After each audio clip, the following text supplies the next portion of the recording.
Connected Cycling on video series. And as we were just checking in with everybody, it's wonderful to see so many familiar faces. And welcome to our newcomers to this Wednesday morning shot of inspiration. We have been going well over 6 months now, and we are powering along.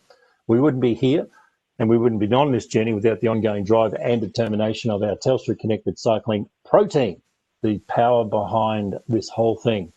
So Sandy Woolley, Diane Hannon, Kurt Houston, Anna Mallon, Cam Thomas, John Pitchinen and Darren Mills give up their time, their spare time every single week to make sure these happen. And we are so thankful to you again, team, for your effort. So we continue to enjoy great storytelling. And this morning will be no different with our very special guest, Dan Kneipp, from the Amy Gillet Foundation, which is fitting because today, as I've said a couple of times, is all about bike safety and it's National Ride to Work Day.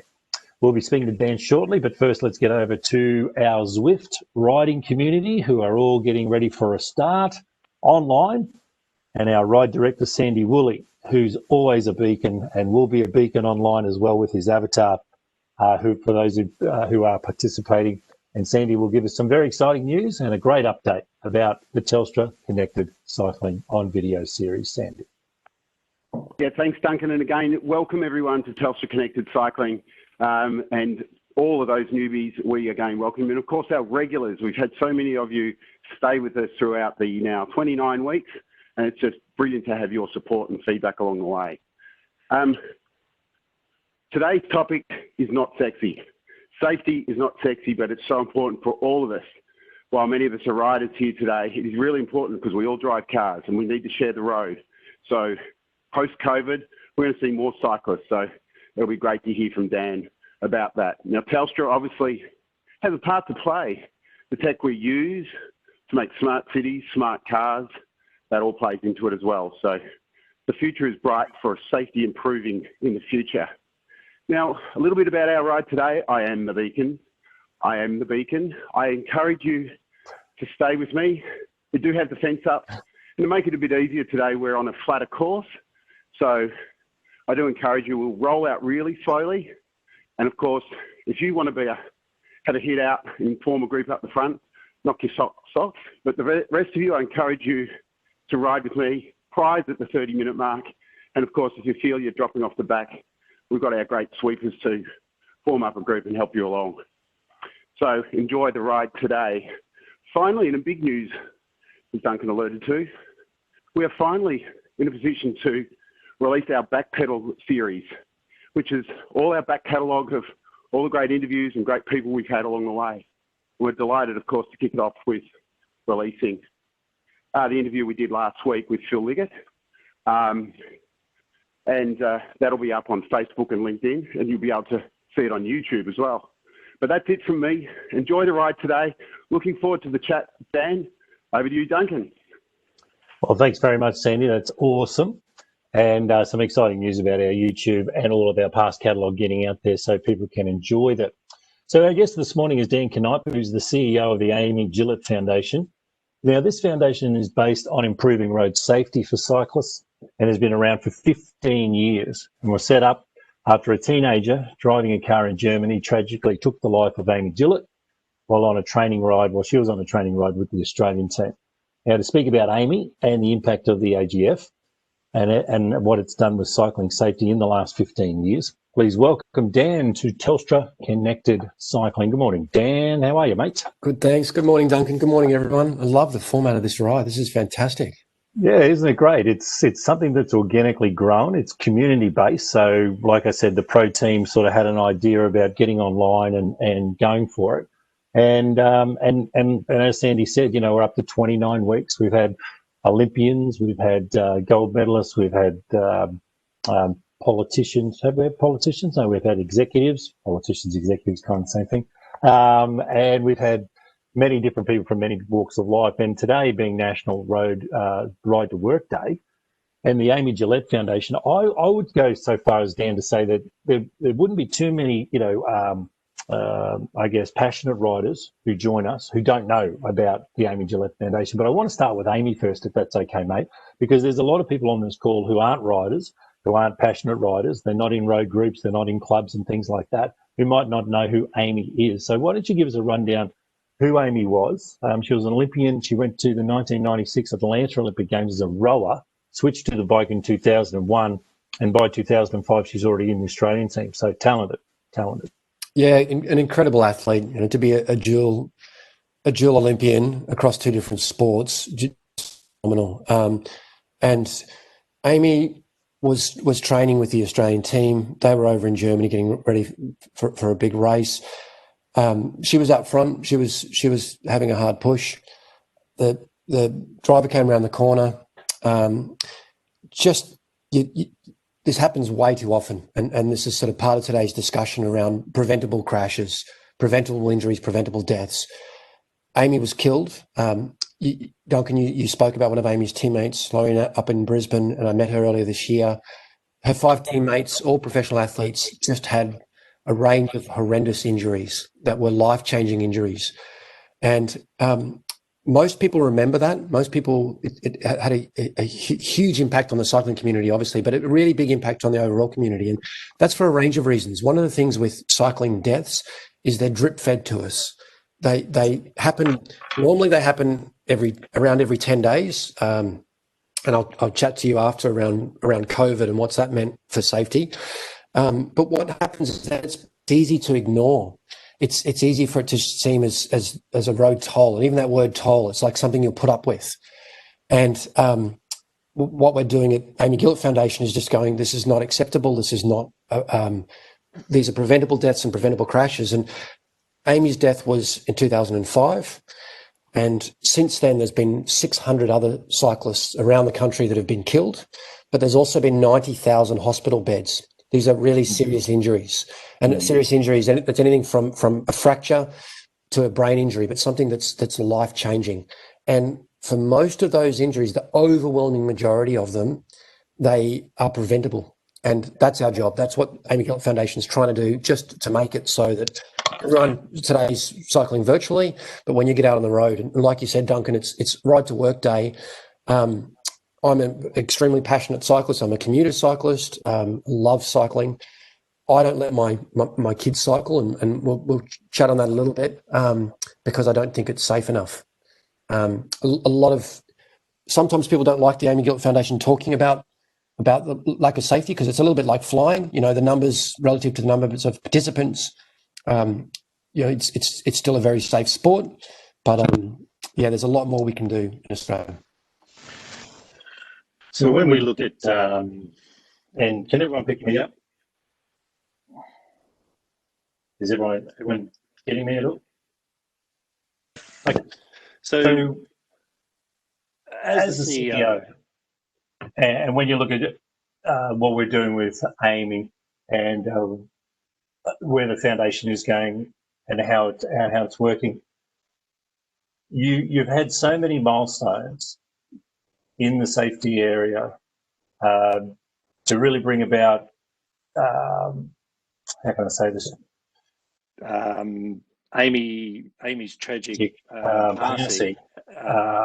There's been a big impact. And the Amy Gillet Foundation continues to make some real inroads to make sure that it's going to happen again, but hopefully not too many times. Yeah, absolutely. There's a lot of work that we've got to do, and part of my background, one of the reasons that I was really excited to take this job is I cycle to work, and not that long ago I had to decide whether to buy a second car. My wife's job meant that she needed to use the car every day. We were looking at it, and my kids are 11 and 9. They're old enough that they should be cycling to school. There's a photo of me sitting on a big cargo bike that we bought instead of our second car. And I'm surprised the kids aren't kind of embarrassed that Dad's still cycling them to school.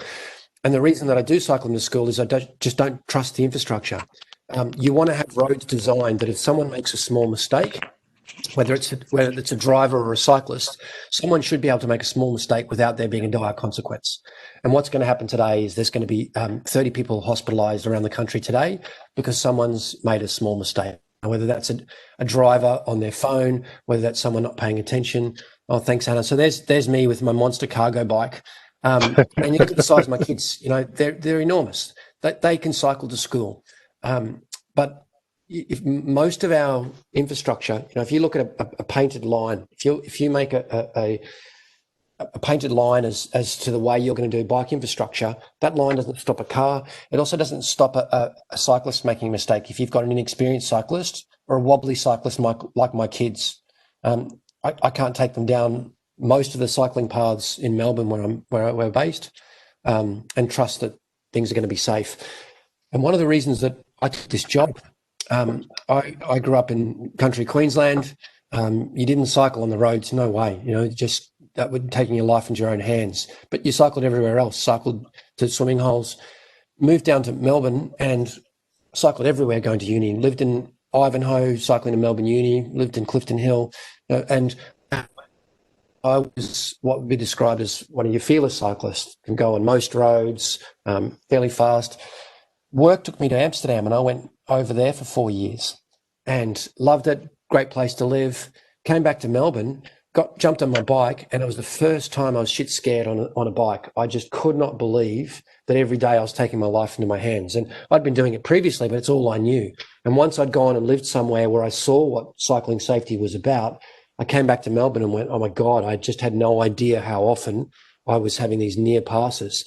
And so part of the reason why this job was so appealing to me is every time I cycle to work, I'm really annoyed. I'm annoyed that I'm dropping my kids off, or I'm annoyed that I'm having to choose between a dangerous road or a really poorly designed bike path to get there. And go, this is just so badly designed. And when you look at all the statistics around the benefits to physical health, mental health, the environment, the economic benefits of cycling, they're all there. They've been there for years.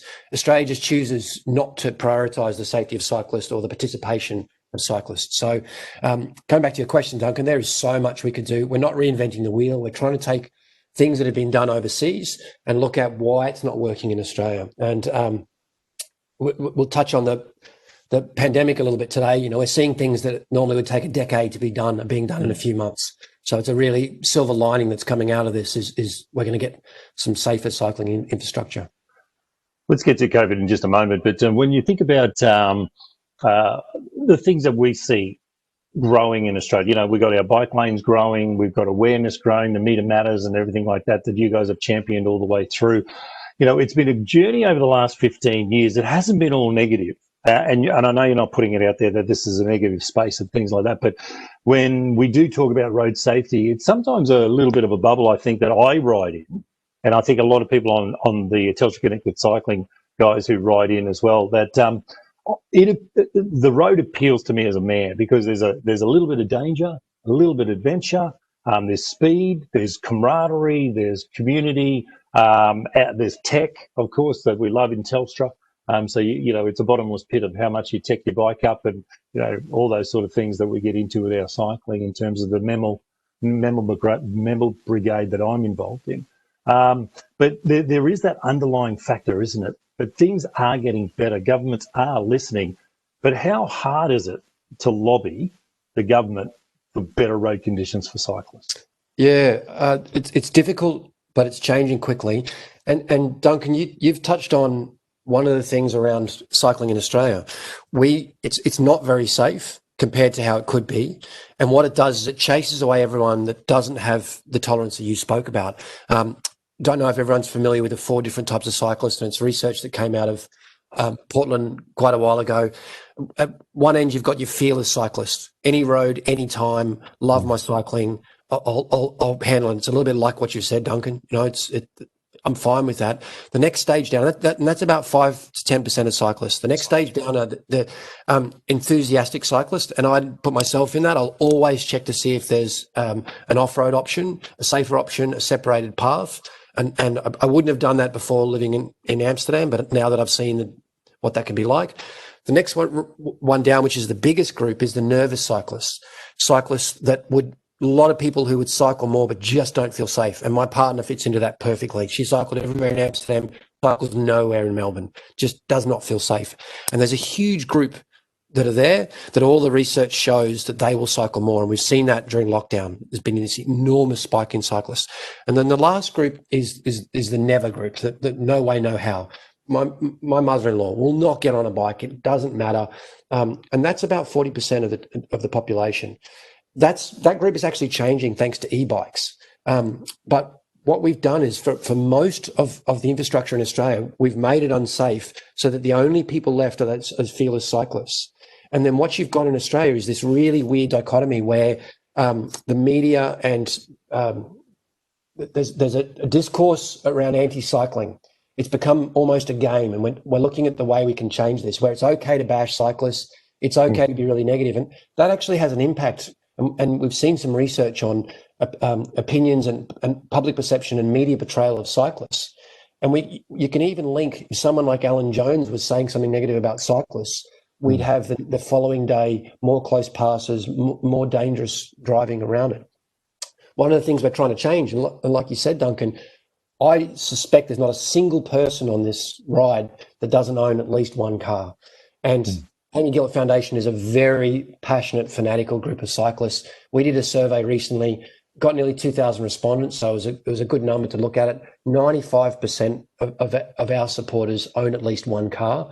When we asked what the number one way of traveling is, overwhelmingly it's driving. We're doing a lot of work at the moment with RACV. We've just had some really good work in Victoria, which was the last state with the Meter Matters. They've got over 1 million of their members have a bike.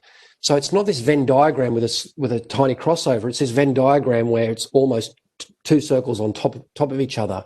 Yet that's not the conversation. So when you're asking about how we change things, part of it is to change this us versus them attitude, and also looking at how we make better cycling infrastructure that's better for drivers. And Google has a driving app that 65 million users around the country use, and the number one country for driver satisfaction is the Netherlands. And that shouldn't be the case. It's cycling Disneyland. And Australia rates high, but the reason that the Netherlands is number one is, firstly, there's separated infrastructure. So when you're a driver, you don't feel nervous that a cyclist is going to be unpredictable. And when I'm driving, that happens all the time. And it's not the cyclist's fault, and it doesn't mean I'm a bad driver. It's poorly designed infrastructure. So the first reason with the Netherlands, separated infrastructure, that means there's a lot more people cycling. So there's less cars on the road. So when I do drive, it's a better ride. And if I'm someone that has to drive a tradie, emergency services, that's better for me. And the third thing with getting less cars on the road is you save money. It saves you, it's a lot of money on your road infrastructure. So simple things like that I'd love for us to do a better job in Australia of making it better for drivers as well. But that'll help us with the safety outcome for cyclists. Yeah, no, it's an interesting argument because I've been less than my best on a bike, screaming at a tradie at 6 o'clock in the morning around the Brisbane streets as he tries to cut me off coming through a roundabout. I've been with cycling groups that, because we're big, there might be 20 of us, we're riding, kind of further out on the road and giving it to the guys in traffic. So there is a war on, okay, and there's angry cyclists. And as you said, the infrastructure has to grow to get some separation and stuff like that. But we're both at fault, aren't we? Sometimes we can get in the Leica, get in a big group and kind of own the road a little bit and really frustrate cyclists. So how does that go when you're negotiating with road and safety, when you're negotiating with Queensland or New South Wales or Victorian or state governments, wherever you are in Australia? How does that go when you're sort of saying you're putting forward, say, the Netherlands model, like you're talking about, with that infrastructure that's going to cost the government, millions of dollars, and there's already a war on between residents and cyclists and things like that? How does that conversation go? Is it civil or does it get pretty heated at times? Yeah, it's a really good question, Duncan, because I don't think cyclists often realise the magnified impact of some of these behaviours, that drivers and people that are anti-cyclists are looking at any reason, because there's this weird, like you said, it's like a war. Because of that attitude, cyclists, they're grabbing anything possible as a reason why cyclists shouldn't be supported. And part of our role is also to call out cyclist behaviour and go, are you making it as safe as possible? Are you making it as easy as possible? And one of the things, if you look at something simple as running red lights, it's a weird thing. It's talked about so much. Now, every time I get in my car and I drive on the freeway, I see someone speeding every single time. But I don't talk about bad driver behaviour. And the stats are usually around 25% of cars at some stage are speeding or doing something incorrect. We had a look at a survey. We did some research around one traffic light, and 93% of cyclists at that traffic light were following the rules. And there was a huge amount of data to look at. So it meant that there's only 77% of cyclists not following the rules. I think if you asked a motoring group, they would predict it'd be 30 or 40%. That's how it feels to them. And coming back to your question, Duncan, that sometimes makes it hard when the starting point is yeah, but cyclists don't follow the rules. Or yeah, but cyclists, we're doing some work at the moment where we're trying to break down how roads are paid for, because this weird conversation around, well, cyclists aren't registered. Actually, there's a reason that no country registers cyclists. It actually isn't the way you pay for roads. It costs more than the money it'll make, and it's not helpful. It'll deter kids from riding, for example. So it shouldn't be having the impact that it is having. The other part, Duncan, around what you're saying around that aggression on the road, if you step back and have a look, how much of that is because of poor infrastructure? How much of it is because, as I'm cycling to work, I've got about 9 different times that someone's done something stupid or nearly hit me, and by the time something does happen, I'm so wound up that I probably have a disproportionate response. And from a driver, and even when I'm driving, the emotions it causes in me when I feel like I'm worried that I might hit a cyclist, I'm worried that they're doing something unpredictable. If you step back and look at what the infrastructure design has done in that place, usually there's a pinch point where it's been really poorly designed, where the cycling lane disappears, or there's not safe infrastructure, or you're going near a door, or something that's so badly designed. It doesn't mean that there's aggression on both sides that we need to take out. And we talk about a roundabout. That's just some simple behaviours. We don't have it at this stage where when people get a car license, they have to get on a bike.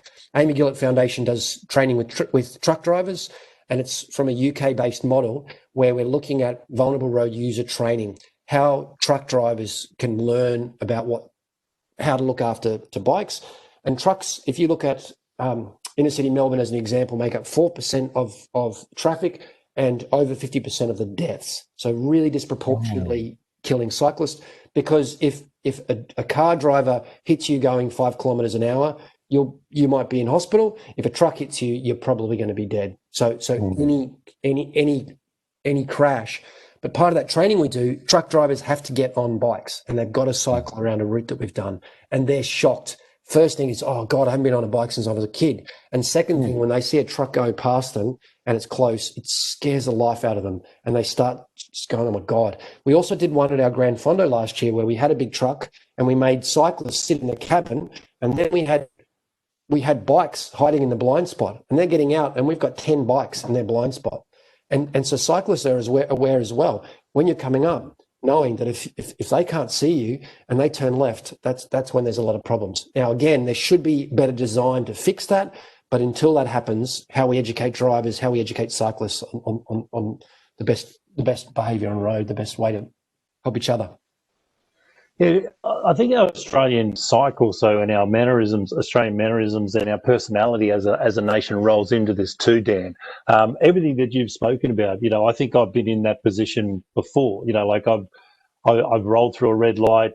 I don't do it so much anymore because I know what kind of it's doing to the motorist waiting at that red light. We've got this Australian ownership, or this Australian ism about us, especially when it comes to roads, getting in our car, and how we own the lane, or we own this side of the road, or you're not allowed to do that. We have this real sort of like interesting narrative going through our head when we're driving our car that cyclists seem to exacerbate in a little bit. And then we get on our bike and we kind of have it too.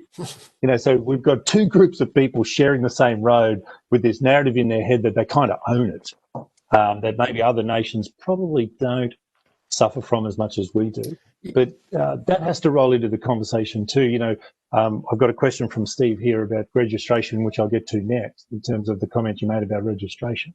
But do you find that plays into it a little bit, that we're really, really fierce about owning the road, whatever vehicle we're on?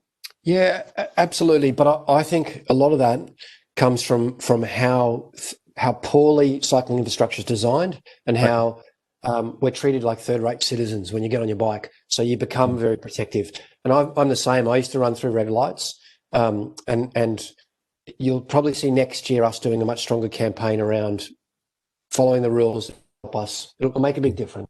It shouldn't make as big a difference as it does. But for me, what it used to be was there's such poor infrastructure for cycling that you get this sense of, well, the roads aren't designed for me. I'm being forced to fit in. Therefore, that light, I can choose to ignore that because there's so much I've had to put up with. It's not good enough, or I get there and it doesn't trigger the light sequence.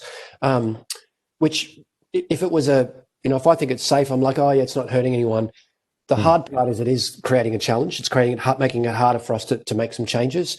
And I think what you're talking about, Duncan, about owning the road, I think it's easy for us to try and change some of that. We're trying to find some partners at the moment that can help us do some fairly simple work. If you look at a group, if you look at tradies as a group, and I mentioned that we're doing work with truck drivers, tradies as a group are typically not very pro cycling. Now, don't get me wrong, there's tradies that love their cycle, but it's a group that seem to be disproportionately represented in close passes or aggression towards cyclists. I don't have a research number on that. We're a research-based organisation. This is just my personal experience on that. One of the things that I'd like to look at, and AGF is going to look at probably next year, is most of those typically blokes would have had a bike as a kid, and it would have been just the most wonderful thing. Most of us remember getting our first bike, and it's fantastic. Now, tradies are a group that have to use the road. You can't take public transport. You can't take a bike with all your tools. So the more people jump out of their car and get on a bike, the better it is for a tradie. But instead, we've got this weird us versus them attitude. And what it should be is, hey, every time you drive past us, just say, thanks for not driving. Because for me and for most of I presume everyone here, it's a choice. I can jump in my car or I can jump on my bike, and I choose to cycle, and that's better for the tradie. It's better for my local council. It's better for the state government. There's a lot of benefits that people get from that, yet there's this bloody cyclist attitude. We can fix some of that. We can look at changing that conversation. We can also look at some of the behaviours or some of the expectations that cyclists can do to help that. But you're right, and I think some of that attitude will change once we start designing roads for bikes as well. Yeah, no, that's a really good comment, and it's something that I haven't thought about. Like I relaxed about getting the aggro going on my morning rides years ago because it was just a dead end. Soft body up against hard car. I'm not going to win that. So I sort of just basically relaxed with the tradies, giving it to you at 6 o'clock in the morning on their way to the site and things like that as they're hurrying, or they might be late or hungover or whatever they're doing. And so I sort of took myself personally out of that sort of war or that fight, and I enjoy the bike a lot more now. But what you just said about sort of like I'm doing something for that tradie by getting on my bike and not putting my car on the road, that's another spin to that sort of like internal narrative that I've got. Steve Q wants to know, the argument of registration is not about Duncan, money, can I just jump in there, because there's a tradie story I think this group would enjoy. There's a cyclist that's working as one of our ambassadors. His name's Andy Gowers. He's a former Hawthorn premiership player, was on the board, would fit into this group perfectly. I'll tell him about this, and I reckon he'll be here next week. He loves stopping people, and I can't do it. I get a bit emotional if someone's yelling out or someone does something. I'm not my best person, so I just walk away from it. Last week he was cycling and he's in the lane. The ute sitting behind someone has pulled into the bike lane in front of him. He should have gone into the gutter, should have gone over, and somehow managed to save it. He's followed this guy. He said this, at the start it was just a coincidence for going the same way, but I ended up following him. He pulled into his driveway to his home. I pulled him after him. Already my heart's racing. I'm like, man, what are you doing? Where's this going to go? But he likes having a conversation. Like, hey, do you know that you nearly hit me? And I could have been killed. I could have had something broken. And the first response, I think he does it well, not in a confrontational way. And Amy's mum, Mary Safe, is the same thing. She really calls people out. And the tradie went, oh, I had no idea. I didn't see you. He said, I know you didn't see me. You nearly killed me. And he said, look, I cycle as well. I said, well, then you should have known better. You should know to check the spot. You can't pull into a bike lane without checking. And they end up having a good chat and virtually hugged at the end of it. We're in Melbourne. You're not allowed to hug. But it's just an example of where he's approaching it in a way. He likes having that conversation. He's not getting aggressive, and also remembering, if when I'm driving, if I make a mistake, it might have been the 9th mistake that that the cyclist has seen, but it might be my first one in a year where I've done something wrong, and if I get screamed at as a driver, I'm not going to respond very well. So you're right, it's really hard when you're cycling, but we've got to try and get both groups to bring the aggression down. But I think that's going to be much easier when we've got safer infrastructure, when cyclists feel like they're being represented more. So it's complicated. Sorry, there was a question on registration, but I love that he cycled into the tradie yard and was ready to see where that went.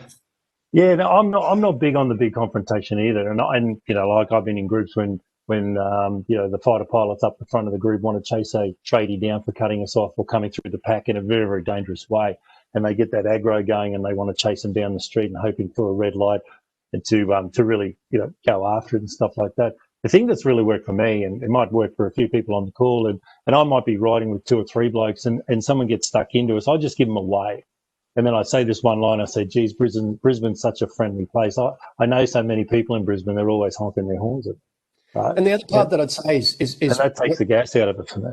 And when it happens, the only thing that I'd say is it doesn't matter. It doesn't mean you can't call out a mistake, but are you doing it so that someone gets more aggressive and hates cyclists more, or are you doing it so it's a bit of a learning process for them? And if the starting process is obviously, if your heart rate's is really aggressive, you're both going to go one step further apart. So I'd love for us to look at how we go, great, educate that person in a way that they're going to listen. Yeah. So a couple of questions here from the bunch. From Steve Q. The argument of registration is not about money, as you stated earlier, but about identification. What is the response to that challenge by the motoring groups? Oh, there isn't official motoring groups that are pushing this really hard. I don't know all the statistics on this because it's a little bit like helmet laws. We're not going too far into it because it's we're a small foundation with a big footprint, and we need to make sure we're doing our resources on the right thing. There's not a good argument for it. There's not much you can say where registration will be really helpful. Okay. Yeah, and we had to present to an inquiry, a couple of inquiries recently. We present to coroner's inquiries, we present to state inquiries to look at how they can make it more safe. And we presented one to New South Wales, the Stay Safe inquiry 2 months ago. And Fred Nile asked this question, and you could see that it was sort of a little bit of the anti-psych. It was a reasonable question. He said they was talking about that they get it all the time.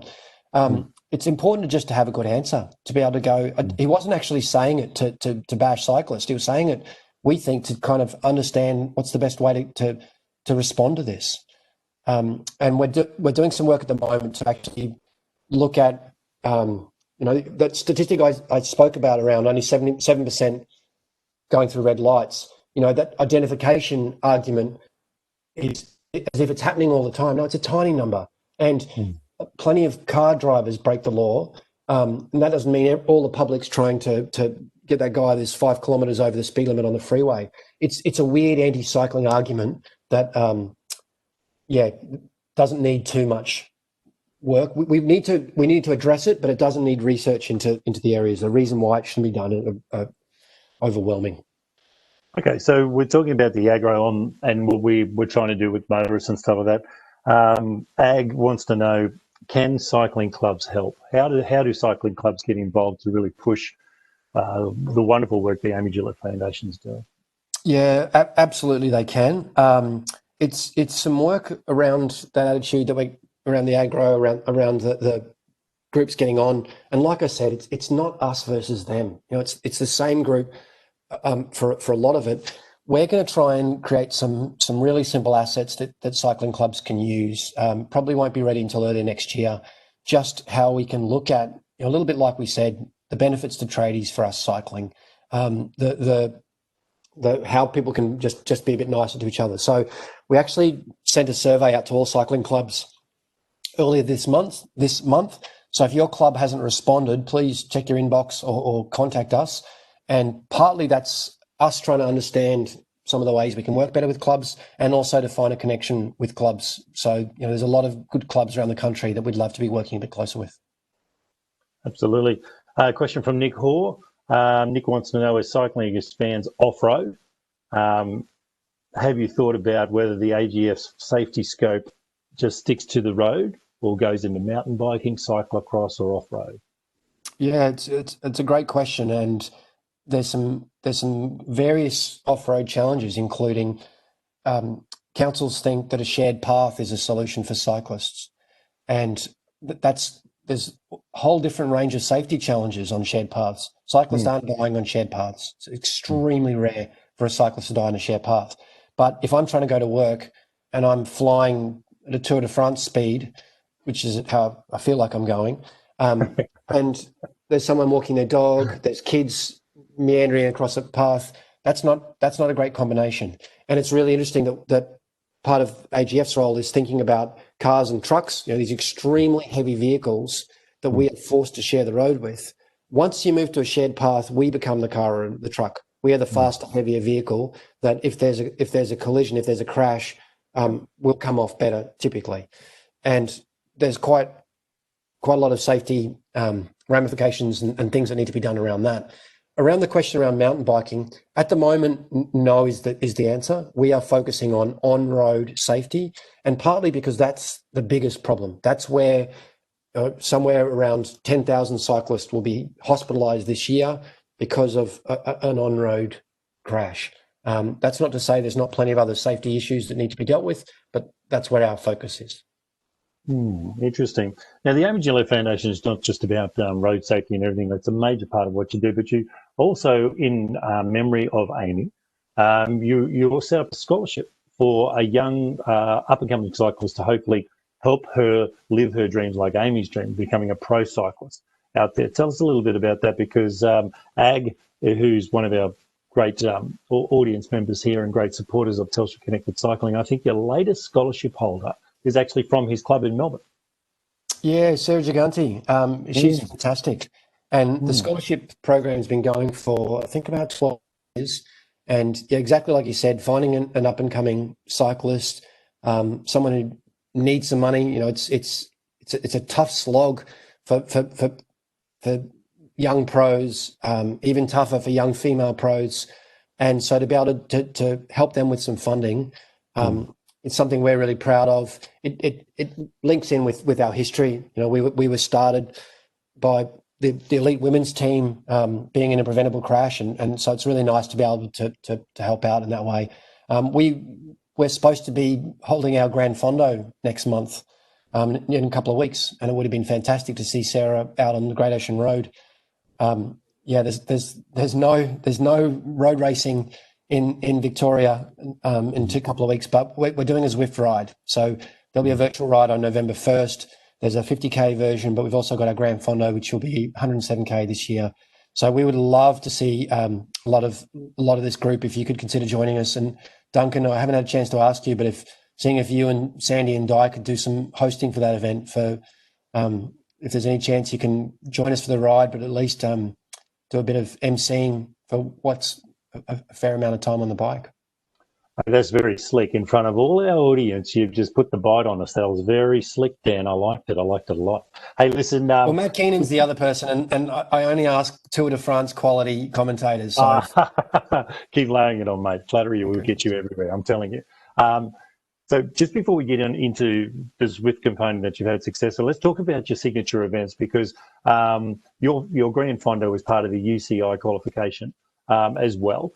How are you as an organisation, now that it's been sort of taken off the table, thank you very much, COVID, like so many things right now, it's been taken off the table, how are you as an organisation, because that's your major fundraising event. So what has that done to you this year as everyone like you, like everybody else, grapples with COVID? And what has that done to your fundraising in your organisation? Oh, it's been crippling. We get the overwhelming majority of our annual fundraising through the Grand Fondo. And I remember saying to the board in March when we were getting ready for lockdown, saying, geez, we're going to be in real trouble if we can't hold the Grand Fondo. Normally it's in September, and we pushed it out to November. And a few people were like, oh, you don't worry about that. That'll be fine. But we kind of went into lockdown mode and went, all right, we've got to just make sure as a small non-profit we don't become insolvent. the cycling community is an incredibly generous community.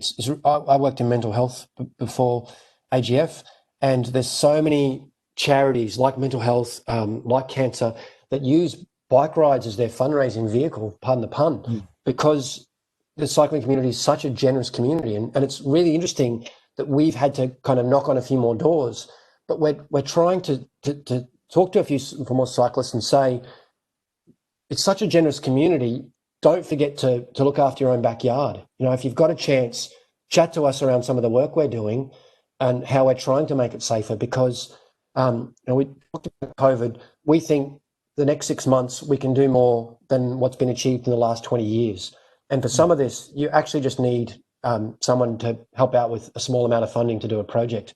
And we've had some people step forward this year that has not only meant that we haven't gone insolvent, but we've been able to do some really exciting projects. For example, a few months ago, we spent quite a bit of money for a small charity to do a national survey on the general public, not the cycling public, a YouGov survey around attitudes to cycling due to COVID and things like temporary bike lanes. And what came out of that was that we found that 89% of Australians support temporary bike lanes. And we also found that 75% of Australian drivers said they'd feel more comfortable if cyclists had their own lane. We ended up taking out full-page ads in the Australian, the Herald Sun, and we focused on the Herald Sun because Victoria didn't have a Meet Up Matters. And we think that's been really helpful in shifting the dial, and New South Wales, Queensland and Victoria have all put really good funding into temporary separated bike infrastructure. And that's something where if we didn't have the money and we didn't get the support to do that, we just couldn't have done it. And it's really quite inexpensive programs that manage to shift the dial really quickly. So, yeah, we're working hard to make sure that we can continue to do our work, but we're also calling out to people. If you can join us for the Zwift ride on November 1st, please do.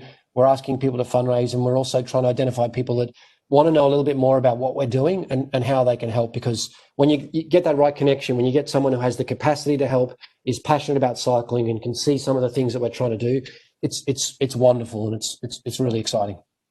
I want to dig down on your comment about the mental health that cycling helps with, because during COVID times we've had this a very, very, very large push to make sure that everybody's okay wherever they might be, whether they're in shutdown or elsewhere, families at home. It's put a really, really big strain on everybody, and mental health awareness has really, really come up, and it's been wonderful, like Are You OK Day and things like that.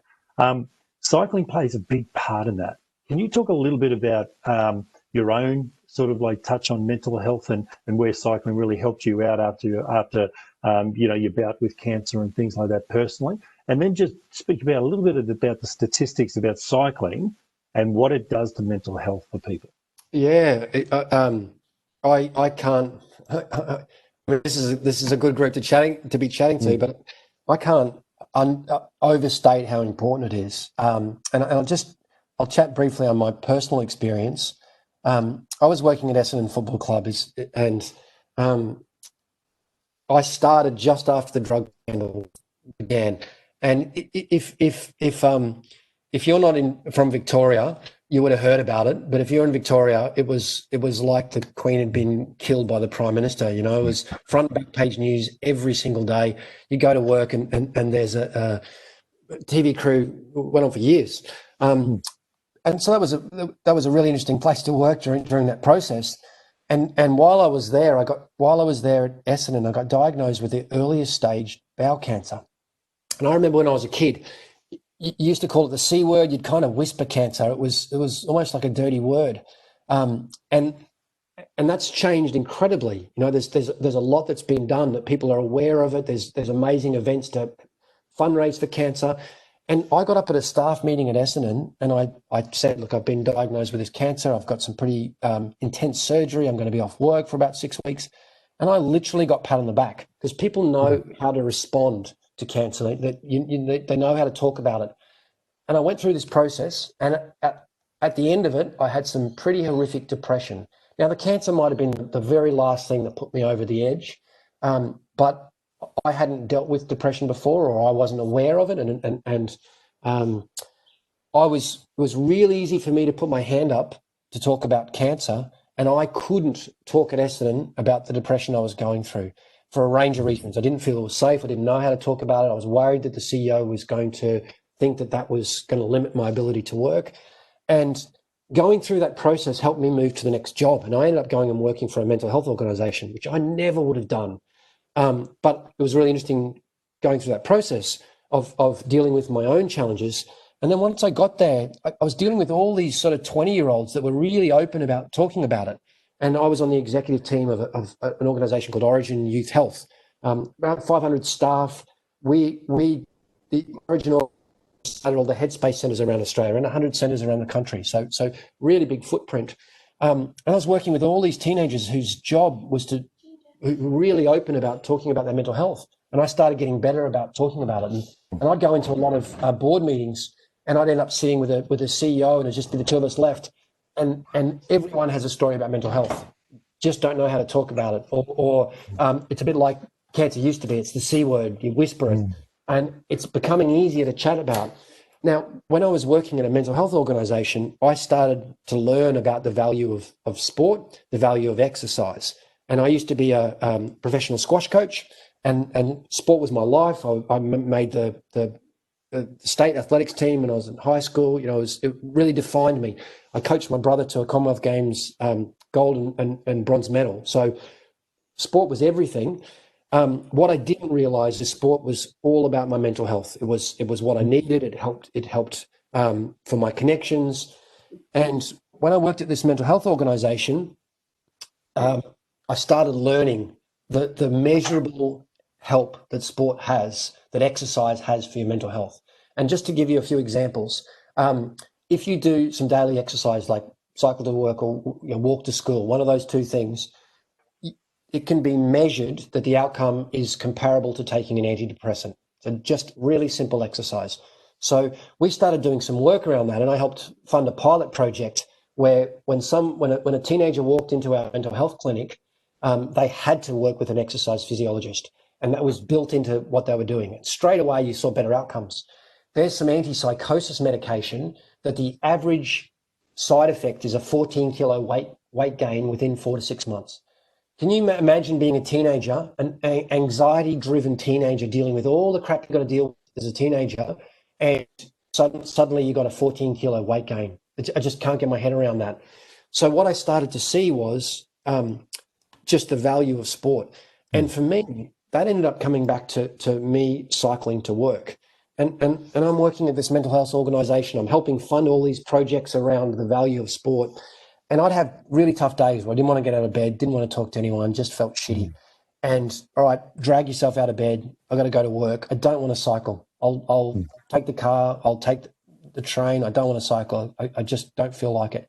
And every single day that I made myself cycle, by the time I got to work, I'm like, okay, yeah, this is good. That was great. God, I'm glad I cycled.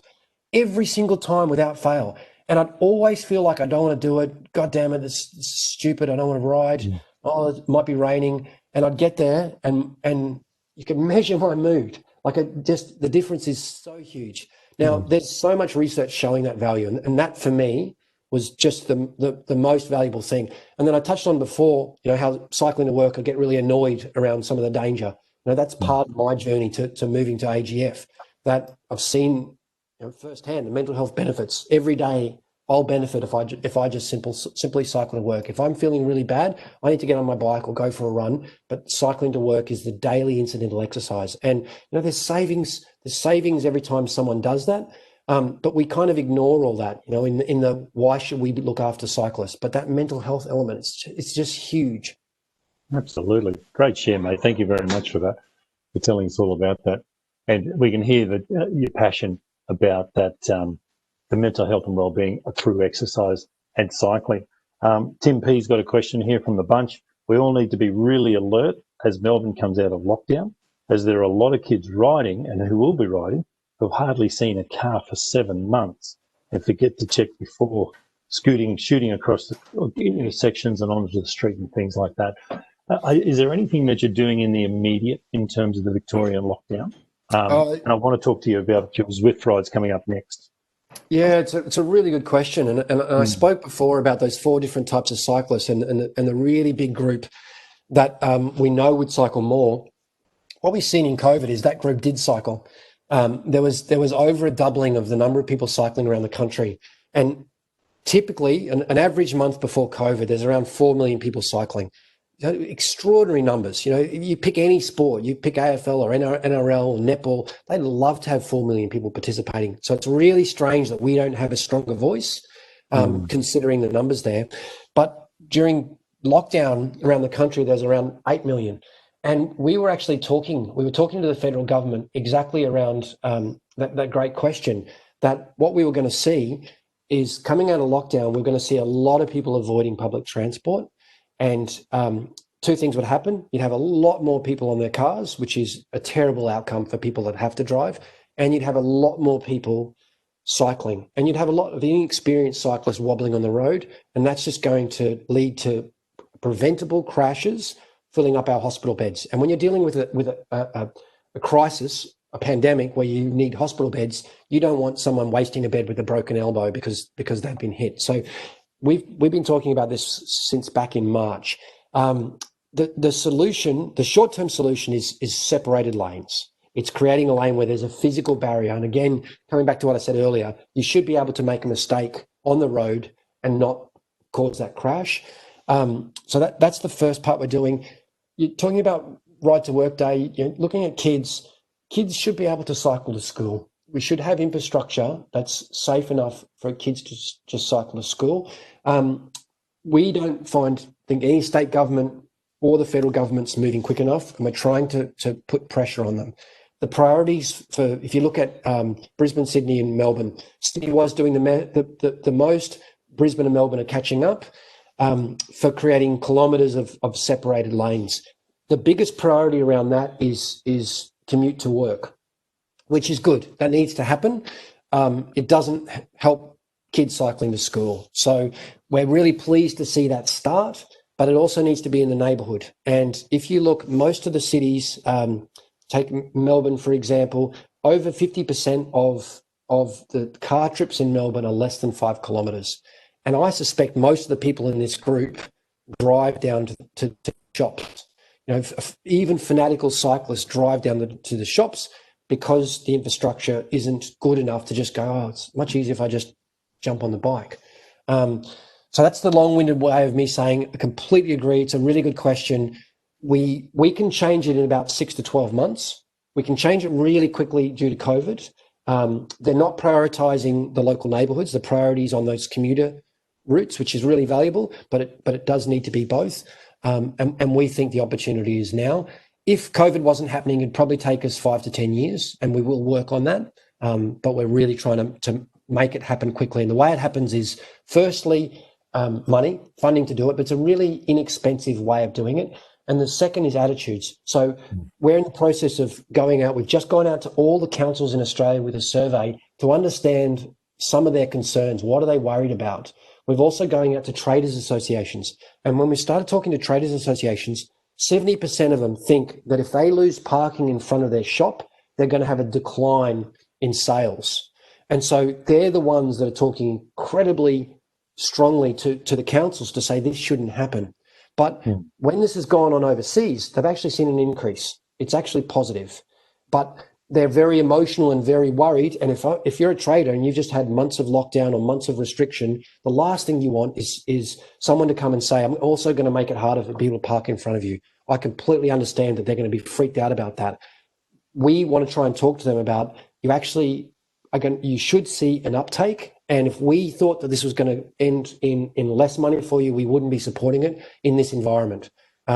So I hope that answers the question, but it tells you some of the work we're doing behind the scenes to try and make this easier for councils to make that decision, to make it easier for the state government to fund these sort of things. Very worthy work. Couple of tech questions. One from Di. Are e-bikes and W scooters on your radar for shared path safety? Are you guys tackling the shared path safety, or are you sticking to the road? At the moment, we're sticking to the roads, and okay. We haven't done much work in e-bikes. I bought my first ever e-bike a year ago. It's the greatest thing in the world. If you haven't tried one, God, it's fantastic. If I need to get to work without sweating, and yeah, it's just brilliant. Or times when you just go, I'll take the car. No, you take the bike, and then you end up turning the motor off.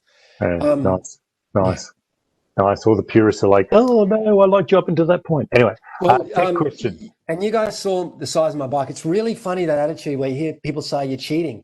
And you had the photo of my bike.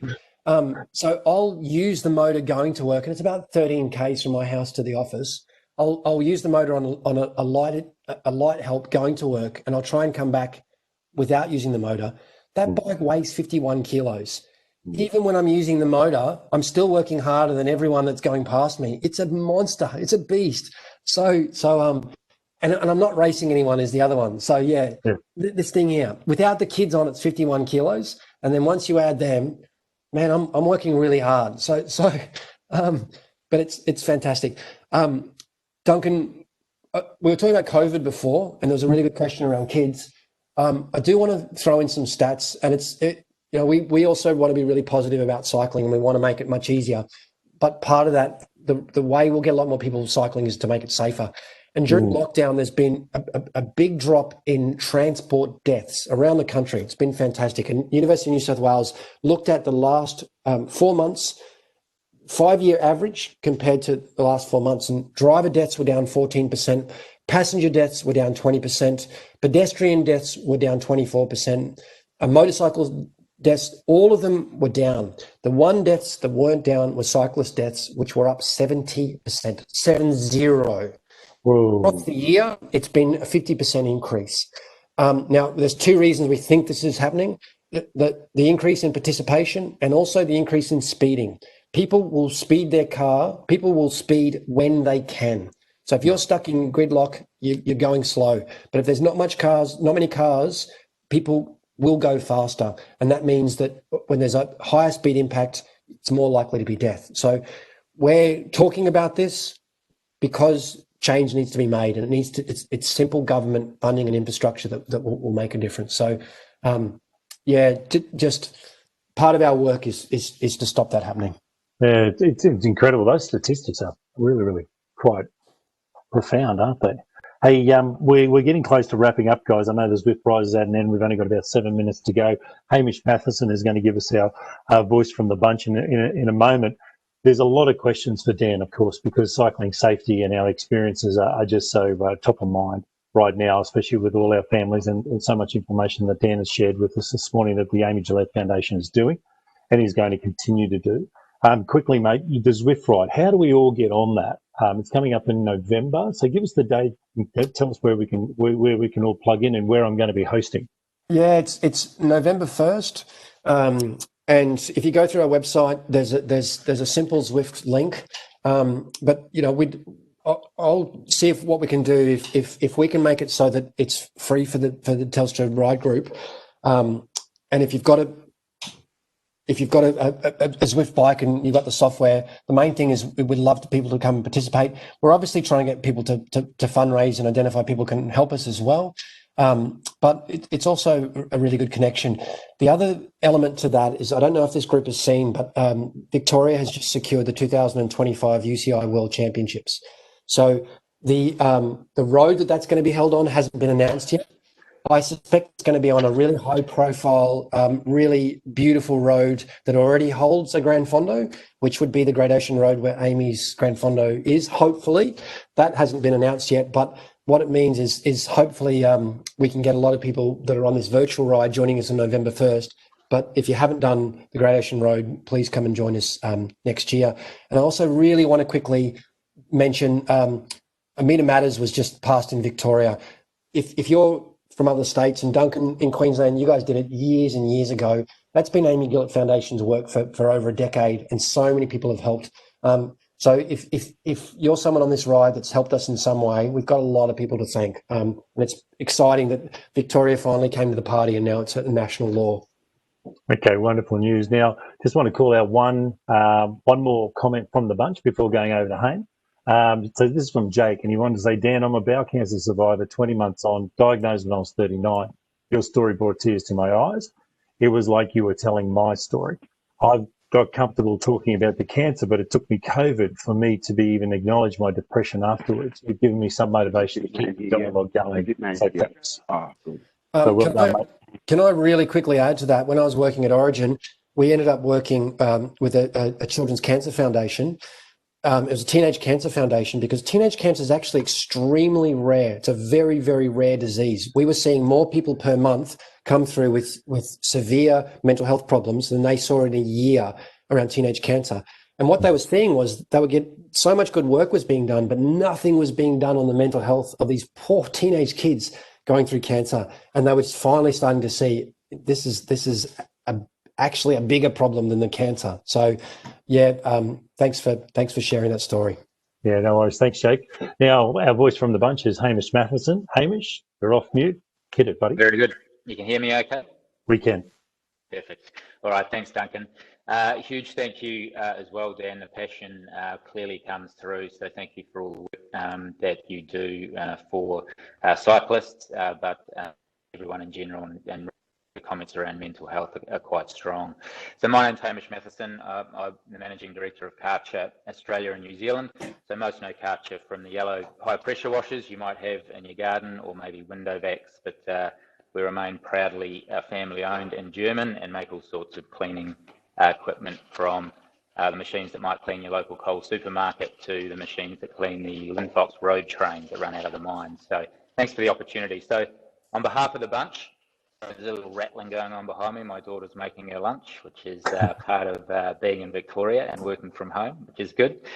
So thank you for your time again today, Dan. The work you do is outstanding, and the vision you have is equally outstanding. I think particularly for those on this call today. Now, you made a comment at this, that actually it's not just for the bike riders, but even more importantly, it's for all of us who own and drive cars and who have kids and our parents. So really important work. So thank you for that. And as I said, your passion really comes through and must be a key part of why you're successful at what you do. And well done to the Meet Matters role in Victoria as well. That's an excellent step forward. So for me, I'm relatively new to the world of cycling. And I think being in Victoria, I've really embraced it since March, since the great lockdown began, which feels like for some of us the longest lockdown in the world. But for me, I think it's really highlighted and opened up the world of cycling for me between both the social side, but also the safety side and how closely linked they are. For me, it's also opened up the virtual cycling world, which I had no idea existed. And it's actually been quite nice this morning listening to you, concentrate on you without trying to keep up with Sandy and hold his wheel on Zwift, actually. So I might have to try that a little bit more often. And on that point, thank you to yourself, Duncan, Sandy, and the whole TCC team for setting this up, because I think for us, particularly in Victoria here, that ability every Wednesday morning to jump on and connect and listen to people like yourself, Dan, and many others with varied experiences, passions, and drives has really allowed me, and I'm sure many others, to sort of step out of that daily routine, which you can easily get into when you're in lockdown for so many months, get some headspace, reflect on other people's experiences and motivations, and really inspire myself and help with the mental health aspect as well. These little things around connecting really do make a difference, and combined with exercise, to your point, has been quite powerful, I think. I think for me, having been effectively in lockdown since March, if it wasn't for cycling, if it wasn't for virtual cycling and real life cycling, albeit within a 5K radius in 60 minutes, it would have been much, much tougher. So thank you for everyone involved in putting this on, and thank you, Dan, for the passion and the work that you're doing in real life. So once again, well done on Meet Matters, and best of luck in achieving your vision of 0 rider deaths on Australian roads. So well done, and thanks. Thanks, Hamish. Well said, mate. Excellent work. Well, that's going to wrap us up, guys. I just want a couple of mentions. Matt Heyman is going to return next week, probably from his home in Belgium. Tell us what's happening with the Mitchelton Scott team coming out of the Giro and what their future looks like for the rest of the season. So 2016 Paris-Roubaix winner Matt Heyman next week. Also, a reminder about BackPedal. It's going to be launched today on Facebook and LinkedIn. And so you'll be able to re-listen to Dan's interview today, and Phil Liggett and many others in the weeks to come. So, and it's also news about the UCI. Thank you, Diane, you cycling tragic you. And it's been a great ride. Dan, thank you so much. Good luck with the Amy Gillet Foundation. We will get ourselves together and put out a bit of a broadcast around about the Zwift ride on November 1. And we will continue to try to push some fundraising to the very worthy Amy Gillet Foundation. But it's been great to hear your story as well, mate. And thank you for joining. Telstra Connected Cycling. Thank you all very much. Also, there's a lot of comments and questions that we never even got near, and it's just such a passionate topic that what we might do is get Dan to answer them in his own time and post them up somewhere where you can find them, whether it be on the Facebook page or elsewhere. And so if you have a question in there, I'm sure Dan will take the time over the next few days to answer it, and we'll post it up on Facebook. Thanks, guys.